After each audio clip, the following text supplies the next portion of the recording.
I just forgot to push record. Start that now. We talked about these 6 different instruction encoding types, and we sketched out the microarchitecture for a single cycle RISC-V data path, which, it works. It'll get you there. It's real slow. So today's goal is to figure out how to make it go fast. Before we do that, we need to briefly talk about metrics. So page this back in all the way from, I think, lecture 3, right? As a digital designer, you're always focusing on one of these metrics. Okay, the first one, and the one that we've been focused on so far for the RISC-V processor, is just functionality. Does it work right? This is the most important one. If you don't get this right, then none of the other ones matter. I would gladly take a slow but working chip over a fast but broken chip. So in your design work, you will spend most of your time in functionality, in writing tests and debugging them and so forth. But for today, we're going to assume that it works, and we're going to talk a little more about what we might be optimizing for. And this is our holy trinity of digital design, right? This is PPA. Okay, you will hear this acronym thrown around a lot at conferences like Hot Chips, and as you're doing design work in industry or in academia. So recall that the first P is for power, right? Measured in watts. Also, sometimes we measure energy in joules. Those are related but different things, and both sometimes important, depending on what you're targeting. Performance, how fast does it go? Often measured in throughput or latency. And then area, which is measured in millimeters squared of silicon. And the main reason that area is really important is that it is super proportional to cost. So as area goes up, cost goes up super linearly, right? And so anytime you're optimizing, you're almost always optimizing for one of these 3 things. And very often you are optimizing for 1 or 2 at the expense of the other 1 or 2. And it's always about trade-offs. There's no free lunch, okay? So when we're talking about the topic of today's lecture, which is pipelining, which is a microarchitecture topic, right? So we've gone through the ISA, we've gone through the architecture. We're now firmly in microarchitecture land. We're not changing the abstraction that's presented to software. From a software perspective, our 1-stage or 5-stage processor behave exactly the same. They must. That is the contracts that we've defined through the ISA. So we're not changing the architecture. We're not adding more architecture state, but we are messing quite substantially with the microarchitecture. We're going to see that today. So let's talk about pipelining, which is a way to enhance the performance of our processor. Pipelining at its most fundamental, and I believe most folks, again, have seen this in 61C, so I'm going to go fairly quickly through it. Pipelining is a form of parallelism, right? Parallelism makes things faster by doing things at the same time instead of one after another. And so in particular, in our single cycle processor, in this conceptual diagram where time is flowing from left to right, we would do all 5 stages in one cycle, and we would do them in sequence, one after another, right? So we would do instruction fetch, and then instruction decode, execute, memory operations, and then register write back. And that's the cycle boundary. And so we see every cycle, we have exactly those 5 stages. Some of the stages don't do anything depending on what the instruction is, but we have to account for them when we set the cycle time, right? Because the cycle time is always set based on the worst case to make sure all the cases work. And the time per instruction is exactly equal to the time per cycle. Simple, boring, very slow. In the pipeline design, we're going to try to do something a little more clever. Instead of having the cycle time equal to the time needed to execute the instruction, we're going to chop up that execution time into exactly those 5 stages that we've been talking about conceptually when we're designing the processor. And we're going to set the cycle time equal to the time needed to complete one of those stages. So in this diagram, we see the instruction mix flowing from top to bottom. We see time flowing from left to right. And we notice that we notice 2 things. One is that the cycle time is a lot shorter, right? So the clock edges are coming much more frequently. if we compare the pipelined version, even in this conceptual diagram, to the single stage version. That's because we only need to do one thing in each stage instead of 5 things. We also notice that we're exploiting parallelism now. In the single cycle version, we were doing instruction fetch, and then instruction fetch unit was just sitting there idle for the rest of the cycle. We were doing decode, and then the register file was just sitting there. We were doing execute, and then the ALU was just sitting there. Now we're doing them all in parallel. So there are up to 5 instructions in flight once the pipeline is full at a time. And each stage of the processor is active at a time. So intuitively, you can see why it goes faster. We're able to get more work done because more parts of the system are doing something at any given time. So that's parallelism in a nutshell. It's conceptually very simple, and then we're going to spend the rest of the lecture making it more complicated. This is another way of diagramming this. It's the same kind of layout that I showed on the previous slide. You can see in blue, it's highlighting the resource usage in a particular time slot. And in red, it's highlighting the resource usage over time for a particular instruction. And you can notice that in this diagram, which is very nice, these are diagrams from Harris and Harris, which again, I strongly recommend as a reference if you want to learn more or have a textbook on this stuff. They've helpfully kind of shaded in which units or which parts of the units are active for any particular instruction. And in particular, the writes are happening in the left half of the unit, and the reads are happening in the right half of the unit, which will become important later. But for now, I'm just mentioning that so you understand what the notation means. So now we're going to go ahead and implement pipelining in our data path, which, again, at least at a basic level, is quite simple, we'll find. This is where we left off. This is our complete RV32i data path with control. It has these 5 stages. We have dotted lines showing those stages, but the dotted lines are just dotted lines. They don't have any hardware equivalent. And so all we're going to do is add registers or flip-flops between each stage, which imposes a cycle boundary after instruction fetch, and then after decode, and after execute, and so forth. For the data path portion, that's all we need to do. We just need to add these pipeline registers, right? Now, we'll notice that when we start thinking about control, after we do the decode, well, we've decoded it here, but then in the next cycle, we want to execute based on what we decoded in the previous stage. So we also need to add pipeline registers to the instruction itself, or alternately to the control values decoded from the instruction, so that the instruction can flow left to right in the diagram, just in lockstep with the data, in lockstep with the instruction that it is controlling. So that's it so far, just a bunch of flops, right? It's kind of strategically placed at the boundary of those 5 stages. One subtlety here that I'll note, we don't need to spend a lot of time on it, but recall that in the instruction fetch stage, we compute PC plus 4, because we probably need it for the next instruction in most cases. There's another case where we need PC plus 4 later on, right? For some of those U-type instructions that we talked about near the end of the last lecture.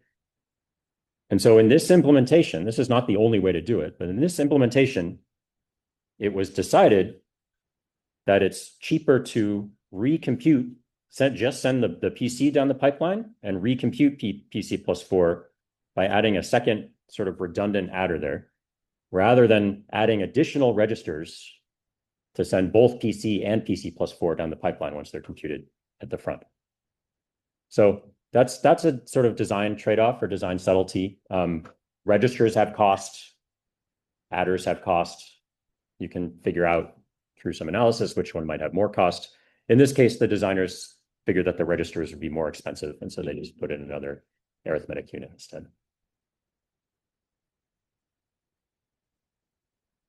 And so now that we've added these pipeline stages, instead of having a single active instruction through the whole pipeline, we now have multiple different instructions in flight in each of the 5 stages of the pipeline, as shown here. right? So we might have an add instruction that's at the very end. It's already done all the other pieces, and it's just doing register write back down here. Following behind it in the memory access section is the OR instruction. Now, OR doesn't actually touch memory, so it's just skipping, it's not activating the data memory at all, but we still have to keep it in lockstep in its place in the pipeline. All right, then we have another arithmetic instruction, R type set less than, and then here we have a store word that's just been decoded. And then on the left is a load word where we've just loaded it out of the instruction memory. So now the processor is doing 5 different things at once, right? One after another.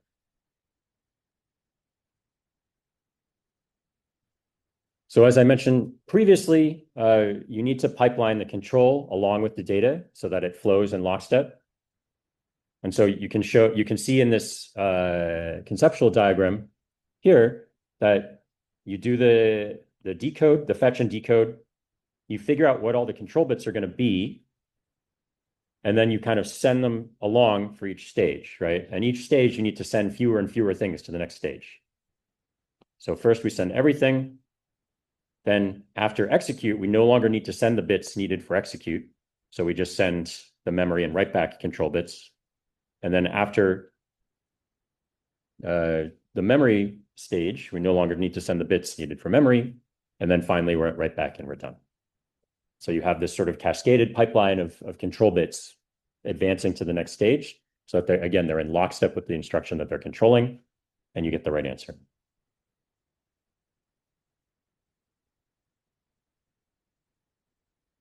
Okay, so that's the what and the how of pipelining in a nutshell. Not too complicated so far. Any questions on it?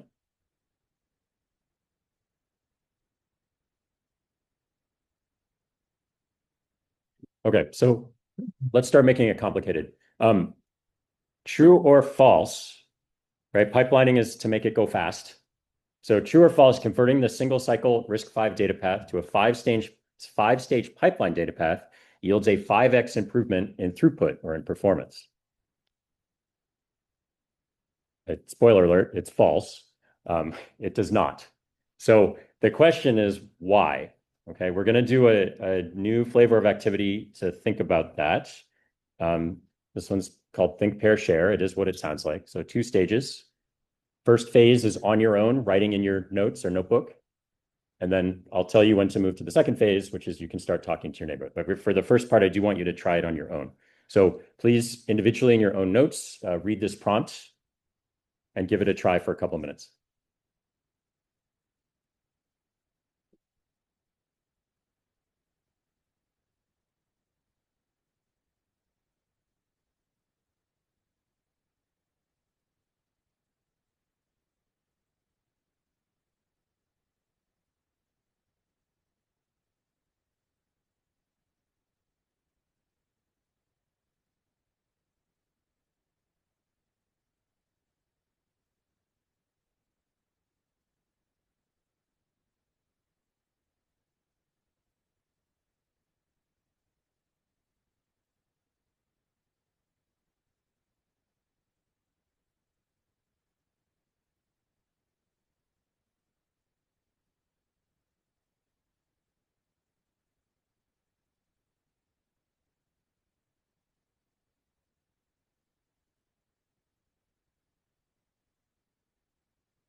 Okay, so if you've thought of at least one reason, if you've thought of more, that's great. Please go ahead and turn to your neighbor or partner.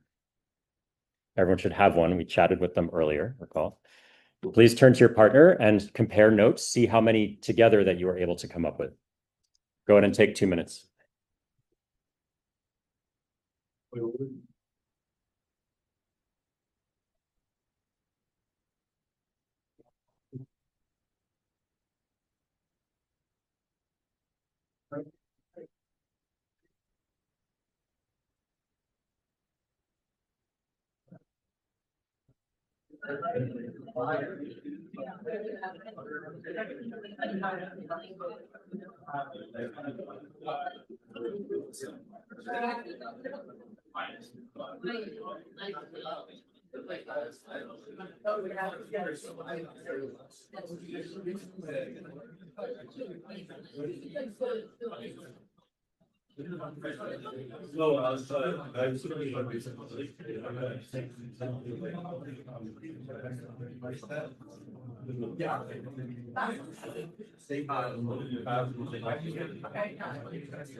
All right, let's come back together.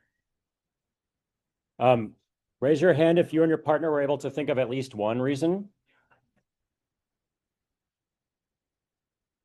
Okay, good. Keep your hand up if you thought of two reasons, two distinct, different reasons. Keep your hand up if you were able to think of together three reasons. More than three? Okay, good. Well, this is what we're going to talk about for the rest of lecture. So I think many of you have kind of figured it out on your own, which is great. We will see if my list matches yours and if you thought of anything I didn't. Let's talk about a couple of challenges right off the bat. Okay, challenge one is called pipeline imbalance or stage imbalance. Consider the conceptual diagram shown here, where in the top is a single cycle pipeline implementation. In the bottom is a 5-stage pipeline implementation.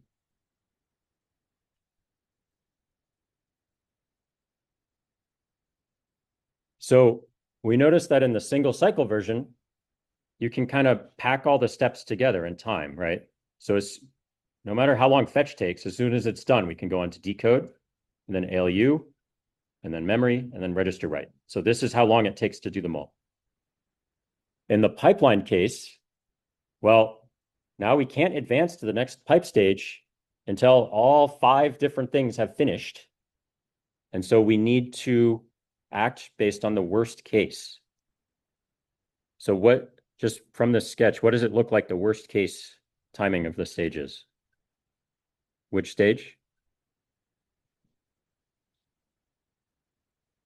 Yeah, remember long is bad. So yeah, so fetch, and then I guess memory, read and write, both look similar. But so you notice that there's this dead space, right? Memory, read and write is taking this chunk of time, looks like about 200 picoseconds. But decode and register read is much shorter. And so there's these chunks of dead time where the processor's just sitting there, versus in a single cycle design, they're packed together. So in practice, designers try to balance the stages of the pipeline in time, right? You try to place the flip-flops, exactly nudge them at the right spot so that each stage is roughly the same amount of delay. But that's hard to do. It's hard to get right. It's hard to get perfect. And in particular, things like memory accesses, which we'll talk about later, often have large fixed delays that are difficult to pipeline around. So this is reason number one, that we're not going to get 5x out of our 5-stage pipeline. Let's talk about reason number two.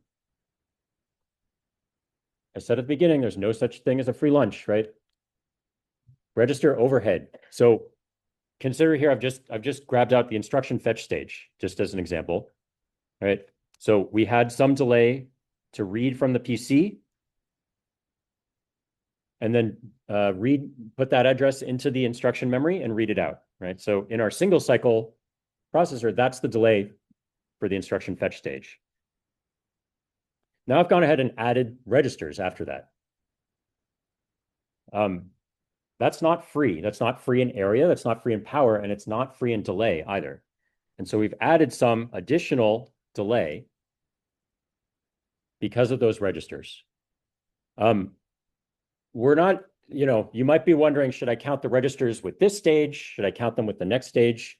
We're not going to discuss the details of how we actually analyze timing in a register-based design today. We're going to talk about that later in the class. But for now, just know that they're not free, and we'll treat them as adding some fixed delay overhead to the end of each stage that they're associated with. Okay.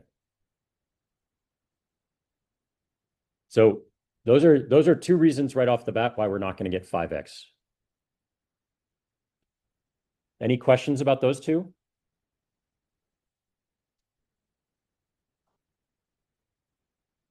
Okay, let's go ahead and do a quick check of your understanding. So take a look and work out this problem on your own.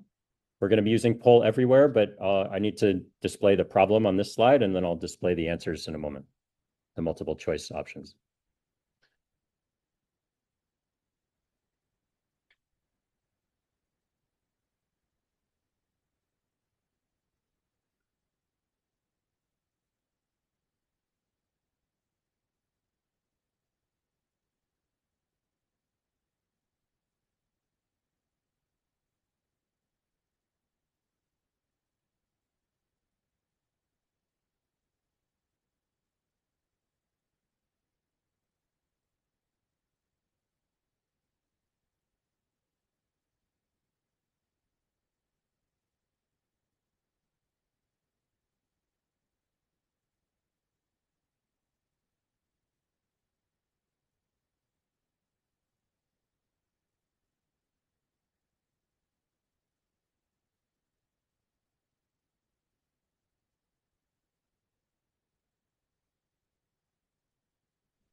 I did make one additional note on there in case folks are fuzzy on their unit conversions.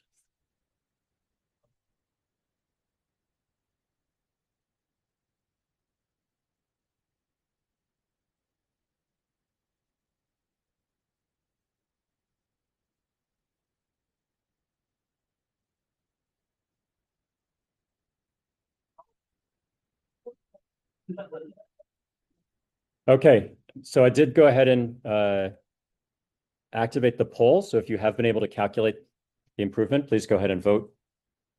Oh, I need to turn it on, sorry. Yeah, it's going to show up at the top of the screen as soon as I fix it here.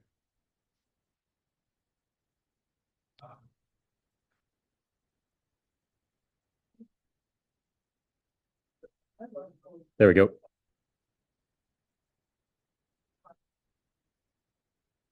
Okay, sorry about the trouble there. Please go ahead and vote if you have been able to figure out the response to this.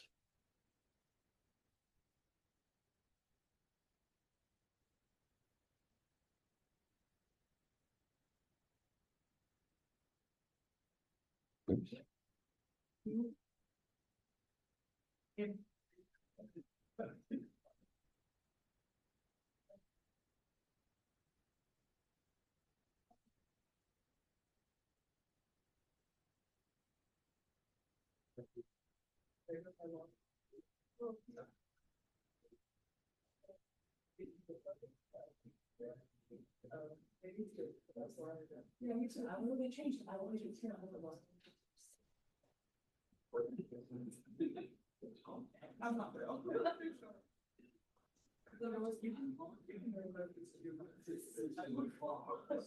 Okay, let's take one more minute. Got responses from about half of you.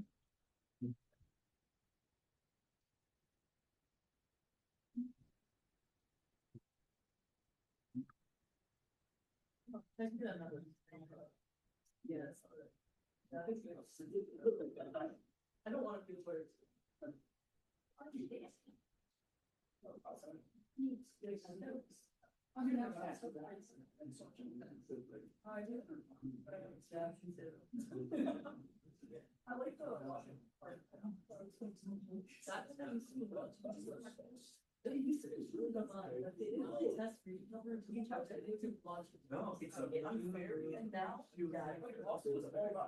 All right, let's go ahead and take a look.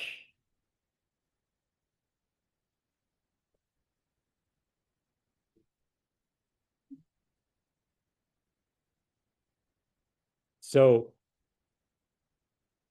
most folks said 2.7x, which is the correct answer. I'll work it out real quick just to make sure we're all on the same page. So the clock period of this pipeline processor, right, is 200 picoseconds plus the 50 for the registers is 250 picoseconds. That's a period. We need to convert it into a frequency by taking the inverse. So you should find that 250 picoseconds is 4 gigahertz. And so that's only a 2.67x improvement over our initial single cycle pipeline. Yes.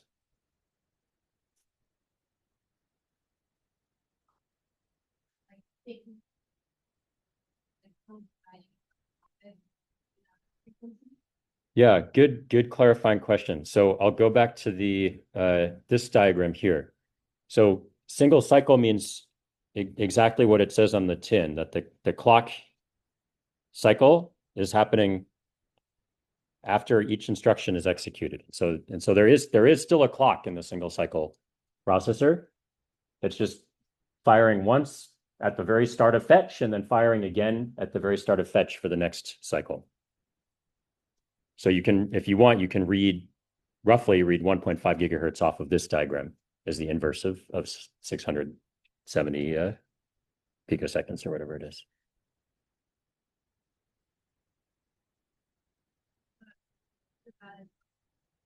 Exactly. Yeah. That's a good way to think about it, is that in the single cycle processor, the clock period and the amount of time needed to execute an instruction are the same, right? Whereas in a 5-stage pipeline, the clock period is 5 times faster than the latency needed to execute an instruction. Yeah, this whole idea of a clock and a register has really been presented to you as sort of an abstraction so far, and so it may feel a little squirrely, like we haven't defined it that well yet, and that's true. And in future parts of the class, as we dive lower into the abstraction stack, we are going to talk about exactly what is a clock and what is a register and how do they interact. But for now, just think of a clock as something that keeps time on a regular interval, and a register as something that updates its state when the clock comes. Fair enough? All right, let's go to challenge 3. We're going to talk about exactly the point that was just raised. How many folks remember the iron law from 61C or from prior coursework? Okay, some. Let's make sure everyone gets this, because this is super important. The iron law says that megahertz is not magic, right?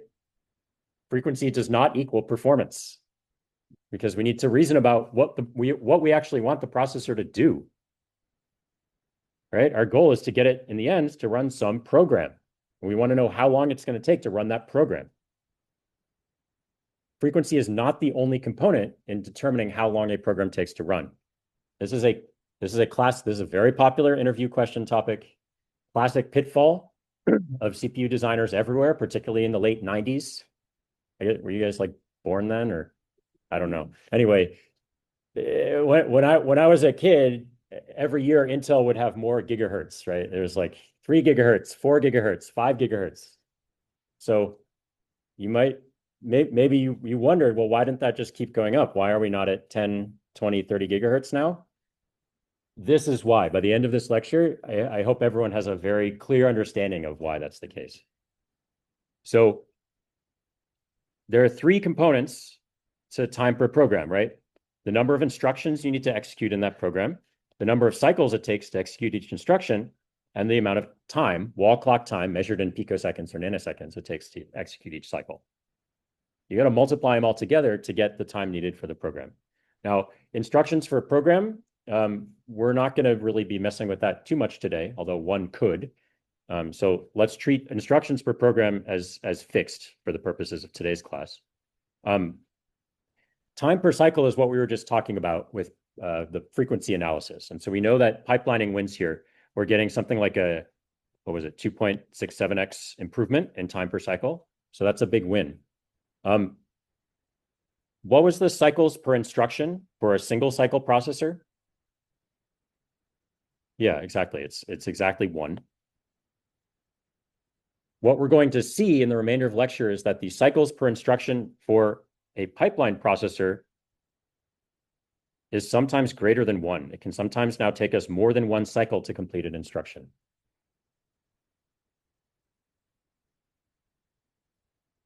And so the time per cycle is going way down.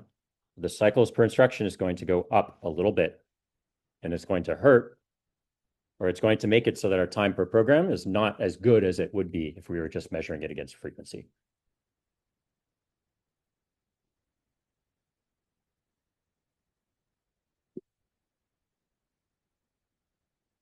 Okay, that's the iron law. Super important. We'll talk more. The rest of the lecture is why does CPI go down? Cycles per instruction CPI. And we're going to talk exactly about why that happens and what we can do about it. Briefly, administrative stuff. I think the course is pretty well underway now. Folks probably hopefully are getting into the routine at this point. But as you know, Lab 4 is due this week at the start of your lab section. And Lab 5 was released, I believe, on Friday night, which is the last lab before we get started with the final project. So for your final project, as folks may be aware, you will be designing not a 5-stage RISC-V processor, but a 3-stage RISC-V processor. So the details will be different than what we're talking about in a lecture today, but the concepts, a lot of the concepts are similar. Any questions about administrative stuff today?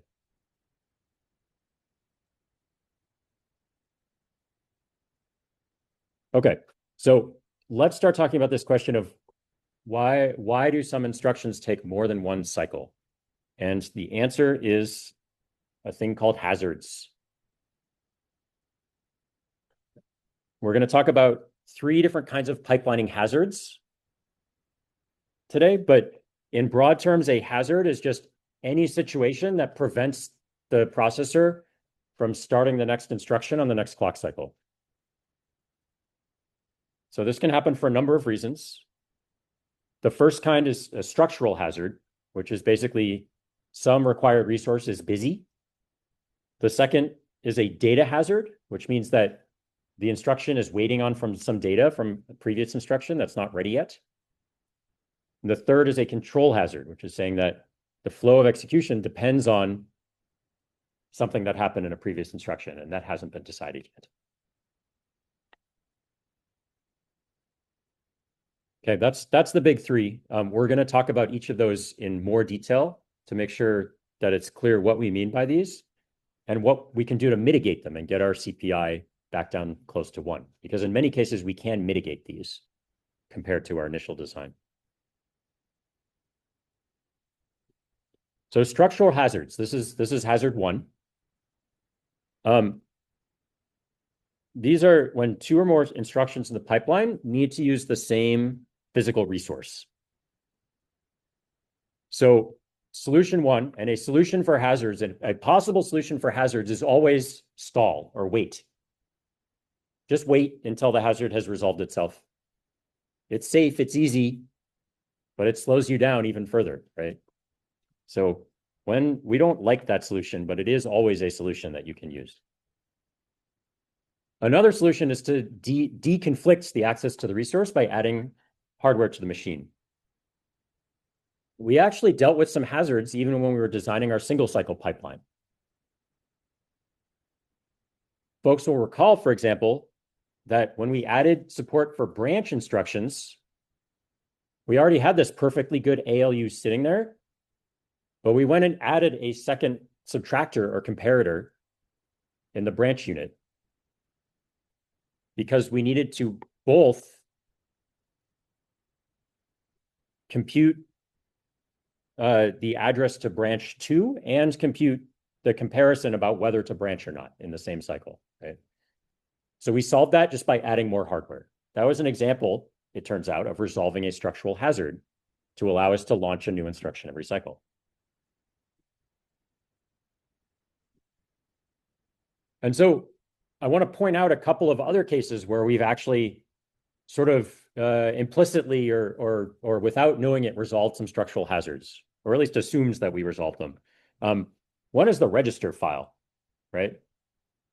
What are the two stages that touch the register file in our 5-stage pipeline? What's the first one? Not fetch, but decode, right? Yep, we decode the instruction and then read out of the register file. What's the second one that touches the register file? Write back, exactly, yeah. So we're reading and we're writing back. We're doing those in different pipeline stages, and we're actually reading twice, potentially, for some instructions. So we avoid the structural hazard here, which is 3 accesses to the register file every cycle, by implementing what's called a multi-ported memory. In particular, we would call this a 2R1W memory. The naming, I hope, is self-explanatory, two reads and 1 write. And so therefore, we can do all these accesses simultaneously. We'll talk later in the class about how one might implement this special kind of multi-ported memory.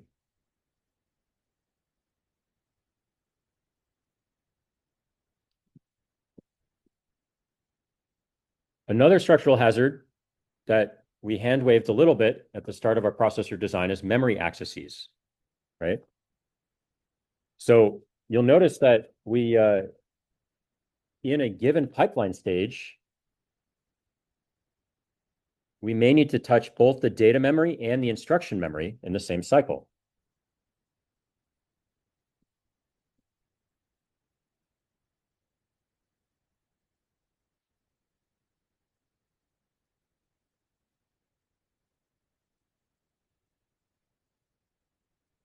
And we've said that that's okay because they are separate memories.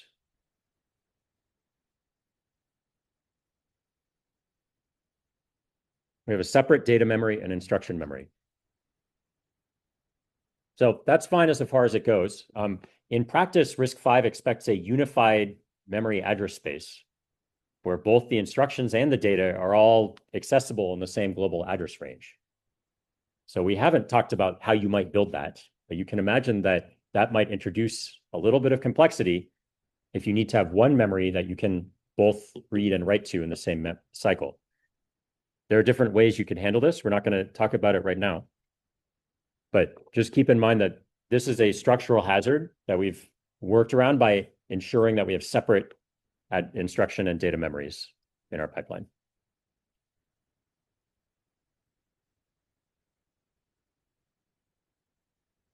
So that's structural hazards. We don't need to spend too much time on them. The main reason that we don't need to spend that much time on them is because the RISC-V ISA designers, again, were very thoughtful when they designed the ISA. And so they designed the instruction set with exactly this kind of 5-stage-ish pipeline in mind, such that there aren't instructions that are trying to do really complicated things like touch memory multiple times for one instruction.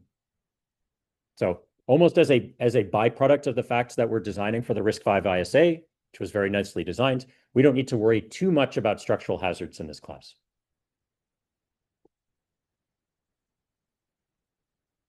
Any questions about it?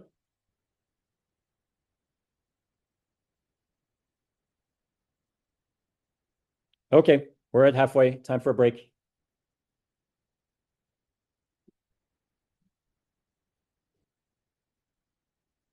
Tell me your favorite movie. It should pop up there, I think.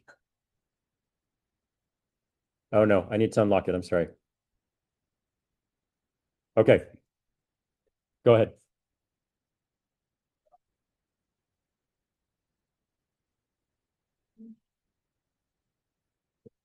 Okay, that's a classic. Another classic. Okay.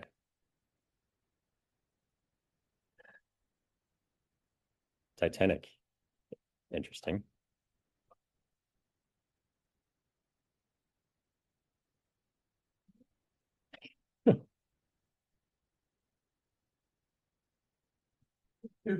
I have not thought about the Parent Trap in a very long time. Thank you for that.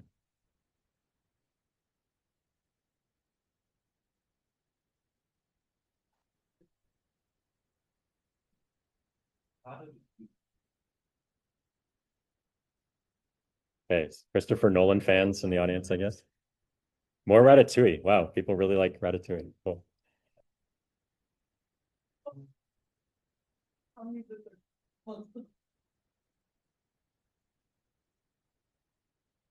Okay.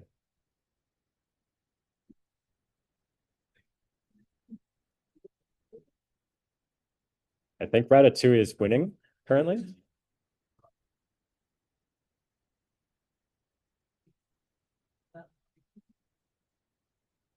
I don't know why it makes them appear so slowly.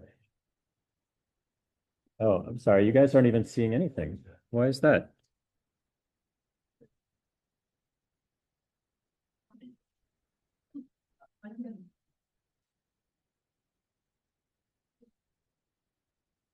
I don't know why it wasn't displaying earlier. I'm sorry. I was like chuckling at them as they were showing on my screen, but they weren't showing on yours.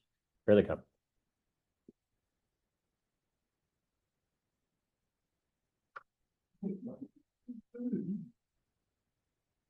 Yeah, I'm not sure why it's not showing up for you guys. They're just kind of showing and then disappearing.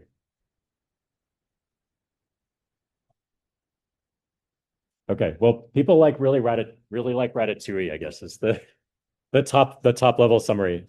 Um,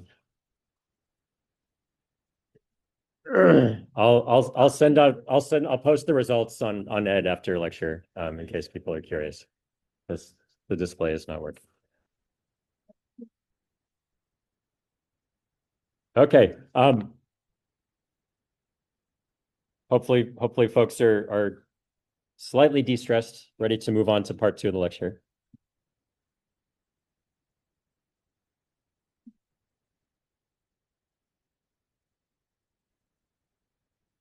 Okay, let's talk about the last 2 types of hazards that can make it so that an instruction takes more than one cycle to execute, potentially in the worst case.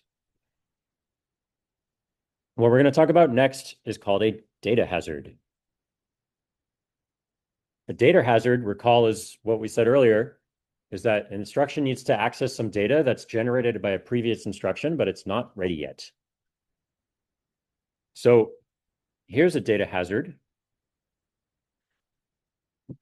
Notice that we write to the register file here in this cycle, and then we read from the register file in that same cycle. In this case, we're storing the results of an add, or we're writing back the results of an add into T0.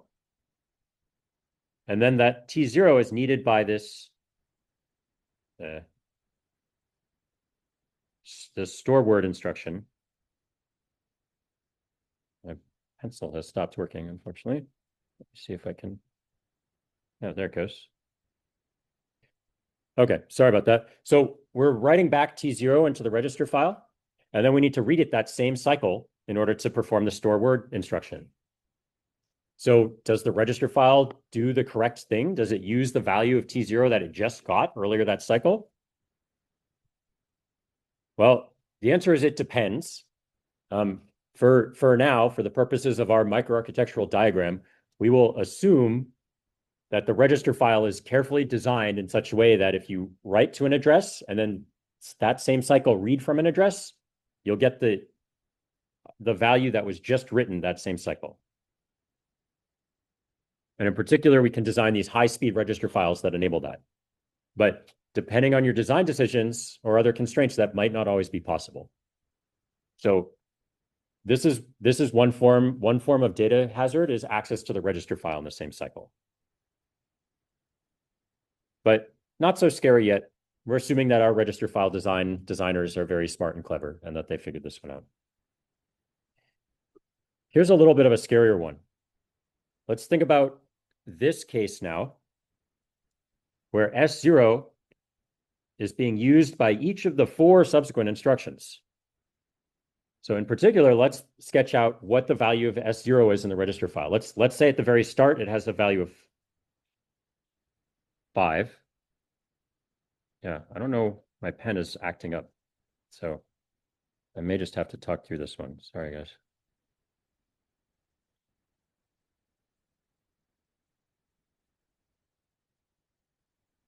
Okay. So let's assume that S0 starts with this first instruction with a value of 5. It does not update the register file with the output of that add instruction until the 5th cycle, right? I'm sketching it in here in the hope that it will eventually appear on the screen.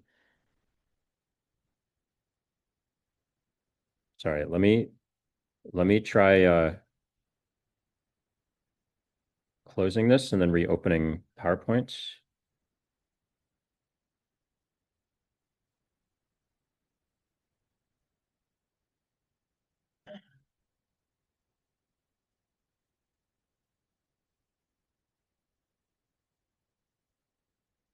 That seems worse.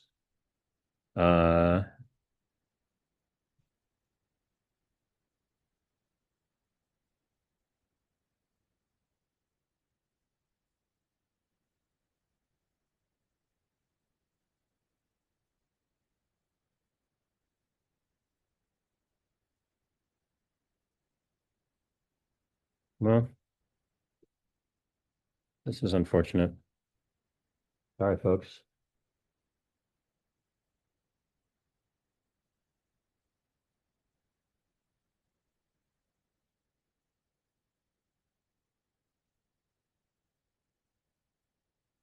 Okay, I'm going to try quitting PowerPoint entirely. Going back in.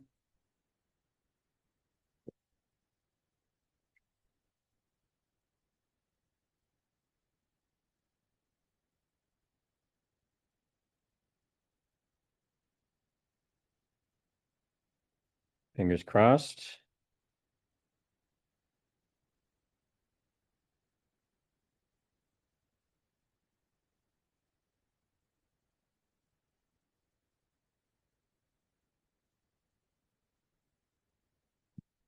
Okay, how are we looking? We're back. Okay, sorry about that. Let's continue. So let's say S0 starts with some value, which is 5. It does not get updated until register write back, 5 cycles in, right? So, and let's assume that the correct value of the add instruction at the end is 9. And so now it has the value of 9, right? So now let's highlight all the places where we read out of the register file to grab that value, which per instruction order should be 9, right? The software programmer or compiler that wrote this instruction mix is assuming that the output of that add instruction is being used in the subsequent instruction. Anything else would be chaos, right? So the store word, it's always being used in the decode stage, right? The second of each pipeline stage. So store word is grabbing it from here. So that got the correct value. XOR is grabbing it from here. But we just said that the register file can read after it writes in the same cycle, so that's safe.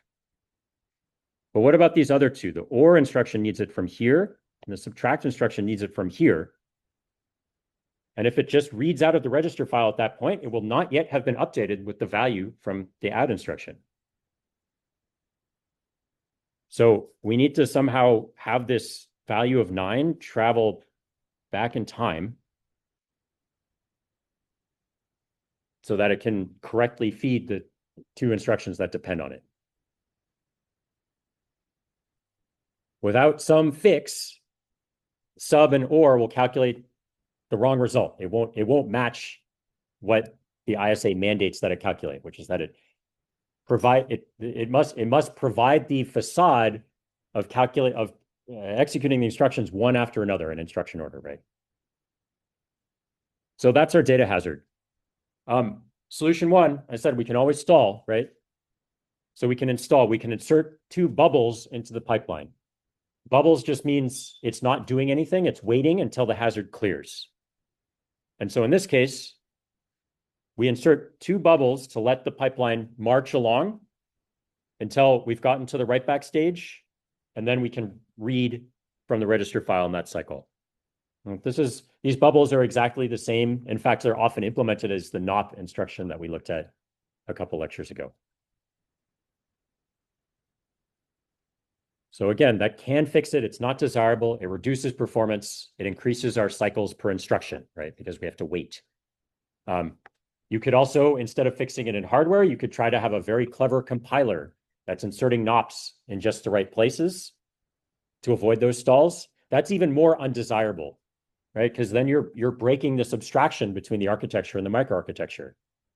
And indeed, this was a flaw of many ISAs before RISC-V, is that in order to squeeze out the best performance, they required software writers and compilers to have a view of the hardware and understand what was going on in the microarchitecture level of abstraction.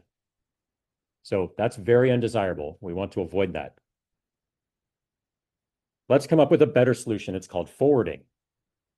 Forwarding says, well, we actually know the answer as soon as execute has finished, right? We actually know the answer to the add instruction here at the end of stage 3. We don't need to wait all the way until it's marched along the pipeline to stage 5, register write back, before we make use of it. We can add a bypass path to pass it directly into the ALU of the next stage.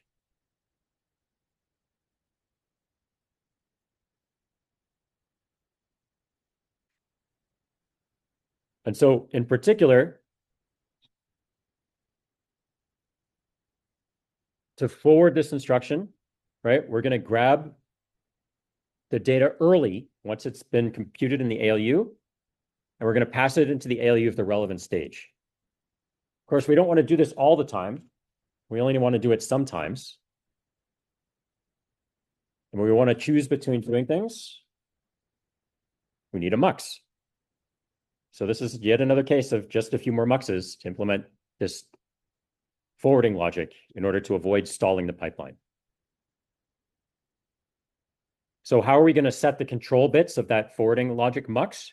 Well, we need to compare the destination, the RD of that first instruction, against the RS1 of the next 2 instructions. And if they're the same, we need to forward the data. Of course, we never need to forward X0. We know what that's going to be, right? In fact, we should ignore the case where it's X0. But for any other register value, we're going to check if those match, and if so, we're going to forward it along. And so in red highlighted here is the additional logic needed to implement forwarding, right? You'll notice that we've just added one more mux, or a mux with a few more inputs in front of the ALU, where now the ALU can grab things from future stages and drag them back and pull them as input.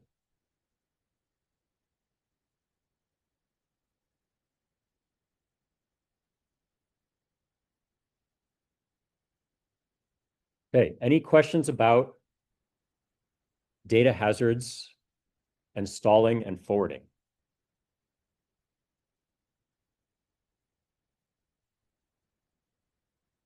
Okay, the hazards are going to get kind of worse and worse as we go through them. So structural hazards were relatively easy to deal with. Data hazards a little more complicated, but we figured out a way. Yes, question here.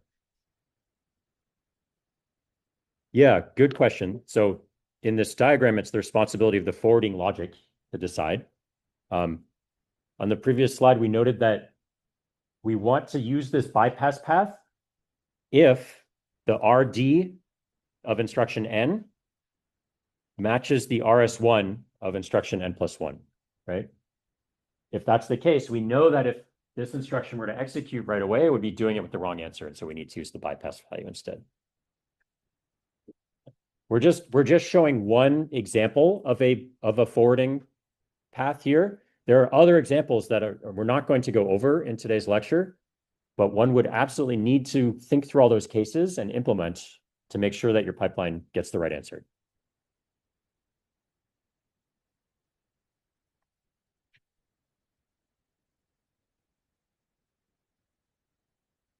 Okay, let's do a quick check to see how everyone is feeling about forwarding and data hazards. Please go ahead and give this question a try in your own notes.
Okay, I have opened up the poll. So if you haven't responded already, please go ahead and put in your answer. We'll take about another minute.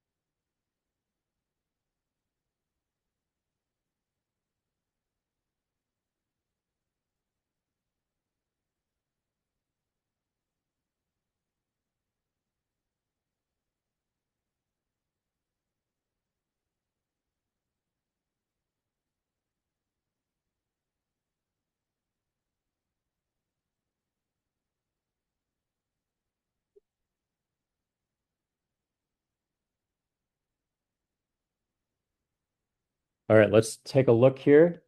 It looks like most people responded that one cycle of stalling is necessary. That is correct. Can someone who said one cycle explain why that's correct? Explain your reasoning. Yes.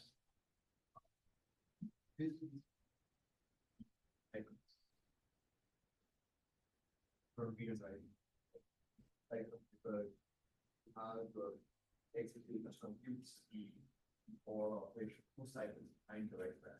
But then now that the register file is writing in this, read and write in the same cycle, and subtract one.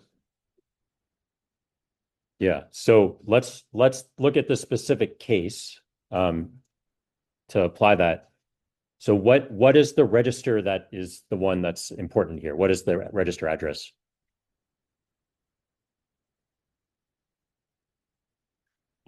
That's, yeah. Well, so the one we care about is T0, right? Because T0 is RD for add I, then it's getting fed into RS1 for sub I. And so as you said, T0 is written into the register file here. And then we need to read it from the register file here. Right? So we need to sort of, you can think of it as we need to go back in time one cycle to make this work. But we haven't figured out time travel yet. And so instead, we will insert a bubble here. But the XOR is acting as sort of a buffer instruction, right? It's buying us some time so that we don't need to insert two bubbles, just one.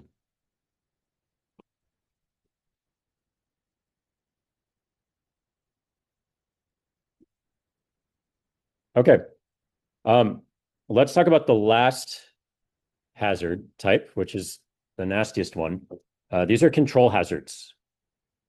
And there's one sort of glaring exception about what a case that we haven't talked about that we're going to talk about now, and it's going to be pretty painful in terms of the penalty to CPI. So let's see, in our pipeline data path, when do we figure out the target PC?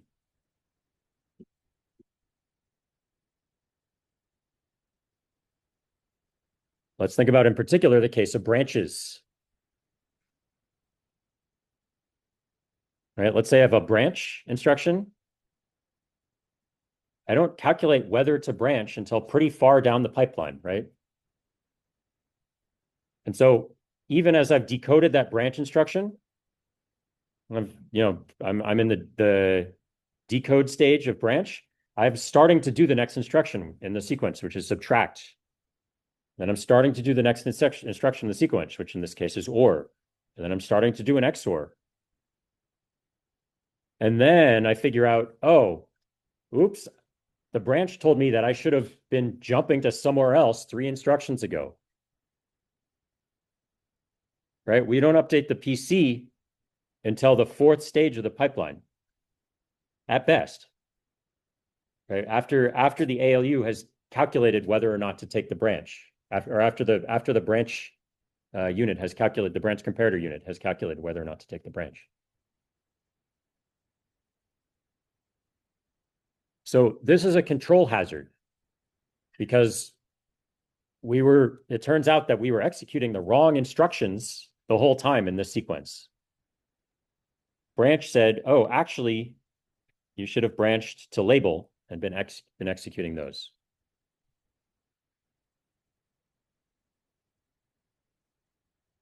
So if branch was not taken, if branch was calculated to not be taken, we asked branch if equal and they were not equal, the two things we're comparing, then we're actually fine, right? We were executing the correct instruction stream the whole time.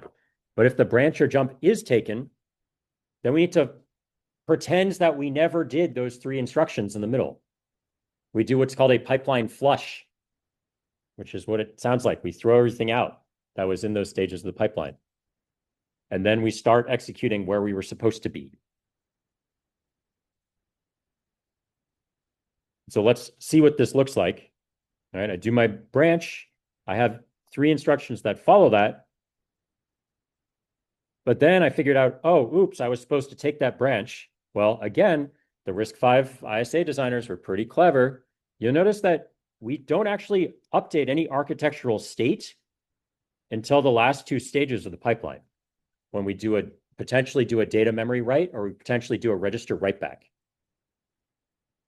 So that means we can, even though we're midway through running these instructions, it's safe to throw out all the intermediate results, throw out the results of the ALU, throw out the results of the decode for those instructions. We haven't touched the architectural state. It's as if they never happened. So we can still get the right answer, but the downside is now we've effectively done 3 knobs. We've had 3 cycles where we accomplished no useful work. We had to throw out the initial stages of those 3 intermediate instructions. So that's why control hazards suck. Costs 3 cycles every time we get the branch wrong. You can think of how we might make this better, right? In the examples that I just showed, we were sort of assuming that the branch was not going to be taken and executing the next instructions in the sequence. And then if the branch was taken, we'll throw it out. Too bad. Well, what if you expect that the branch is taken, right? Maybe you can do a little better. So in practice, processors implement something called a branch predictor, which tries to be as clever as possible for any given branch, which are quite frequent in the instruction stream. You try to guess, are we going to take that branch or no? And then you start executing along the path of the guess. And so that means you only need to throw out the 3 cycles when we get it wrong, right?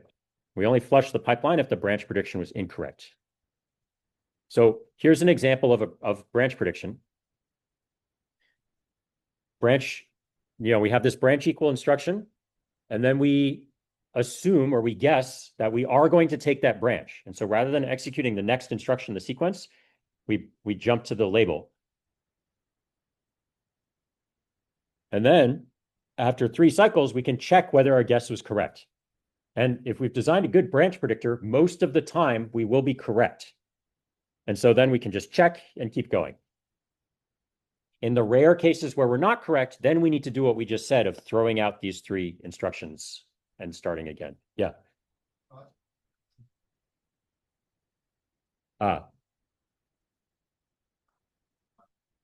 Yeah, so you do need additional hardware to implement the branch predictor. That's out of scope of this class, or at least this lecture. It's possible that this may be something that you decide to include in your final project in order to speed up your processor by implementing a branch predictor. CS 152 is a great class to talk a lot more about this, because branch predictors turn out to be really important for squeezing high performance out of processors.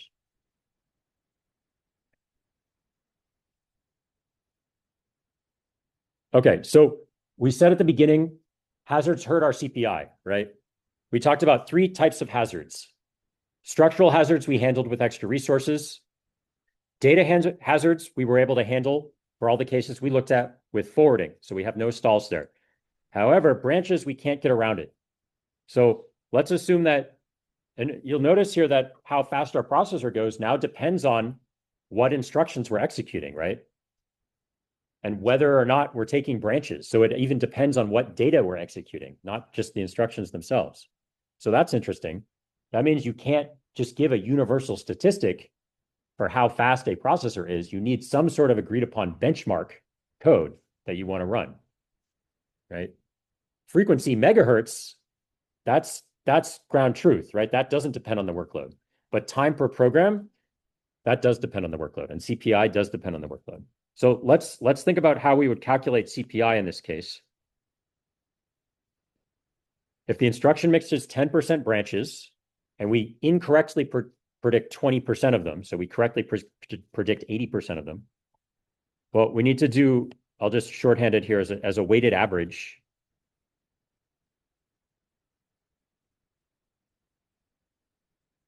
of the CPI when we mispredict a branch and the CPI for all other instructions. So let's see. We mispredict a branch. We said it costs us 3 extra cycles. So that's 4 cycles, but we're only doing that, let's see, 10% times 20%. So 0.02 of the time, right? And then the other 98% of the time, our CPI is just 1, which is what we want. And so this is 1.06 now instead of 1. So if you think back to our iron law, that's going to diminish our speed up of pipelining. And so to shortcut the math here, right, we previously had 2.67x speed up. So that's going to decrease by this factor of 6%. And so it's going to go down to 2.52x.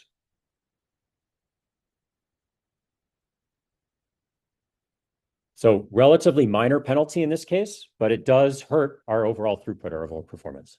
One last question, yeah. So remember we said our branch mispredict has a 3-cycle penalty. So we spent 1 on the branch instruction, and then we had to throw out the next 3 cycles worth of work in order to take the branch or not take the branch, whatever we mispredicted. So let's summarize and wrap up here. At the beginning, pipelining looked like it was going to be a big win. And it still is a pretty big win for performance, right? 2.5x performance is nothing to sneeze at. That's a big deal. But we spent the rest of the lecture outlining that there's a few other challenges and costs that we need to be aware of. So first of all, the frequency doesn't go 5x faster, much less than that due to pipeline imbalance and register overhead. There's area and power overhead of having those extra registers and the extra logic to handle them. This is a typo. This should say CPI increases due to hazards. And then finally, we have all this extra area, power, and just complexity needed to mitigate the hazards that we discussed, the 3 types of hazards. Complexity is in and of itself kind of a bad thing because the more complicated things get, the more likely that there's a subtle bug and means it not work. Go back to the very first slide. First thing is make it work, then make it fast, right? So we can see that going from 1 stage to 5 stages got a big benefit in performance and a small penalty in these other pieces, but that the performance benefit even wasn't quite as high as we had hoped. So we don't have time to walk through an example here, but I hope folks can think about or have in mind like why going from, say, 5 stages to 20 stages would be very much diminishing returns, right? You're not going to get 4x performance frequency improvement. You're going to get much less than that. You're going to introduce way more hazards. It's going to be way more complicated to deal with them. You need way more registers that impose power and area. So eventually the performance arrow goes up hardly at all, and the power and area arrows go up way a lot, and that makes it not worth it. Okay, so today we talked about pipelining. We talked about 3 types of hazards and ways to deal with them. This is the end of the risk 5 section. So next time, we're going to leave our very nice, pleasant microarchitecture abstraction behind. We're going to punch down a few levels and start talking about CMOS. Find out what's actually in those standard cells. Before you go, it would be really great if folks could take 3 minutes and fill out this quick survey. I would love to get some feedback on how the class is doing and what we could do to improve. So we'll take the last 3 minutes for you to do that. And then once you're done, feel free to take off.